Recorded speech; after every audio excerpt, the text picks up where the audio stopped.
Всем привет! Рада приветствовать вас на своем канале.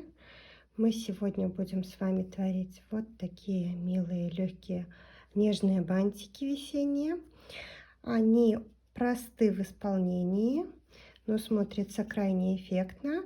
Не теряют формы, так как сделаны из репсовой ленты.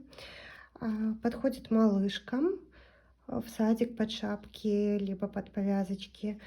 Ну и девочкам постарше в другой интерпретации, например, в школьной. Поэтому, если вам интересна данная модель бантика, рада, если вы останетесь со мной, поставите реакции, подпишитесь на канал. Я буду понимать, что мой контент вам интересен. Ну а теперь переходим к нашему любимому процессу. Так, для создания такого бантика нам понадобится лента двух цветов. Вы можете взять однотонные ленты, можете взять 4 цвета, не имеет значения. Лента 2,5 сантиметра, 2,5 репсовая.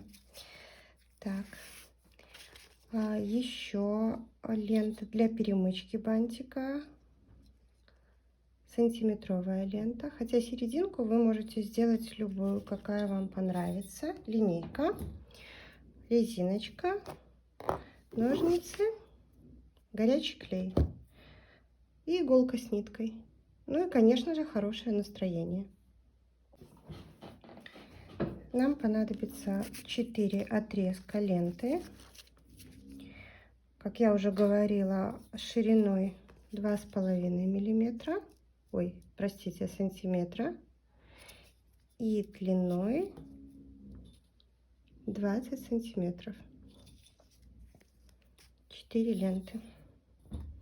Начинаем.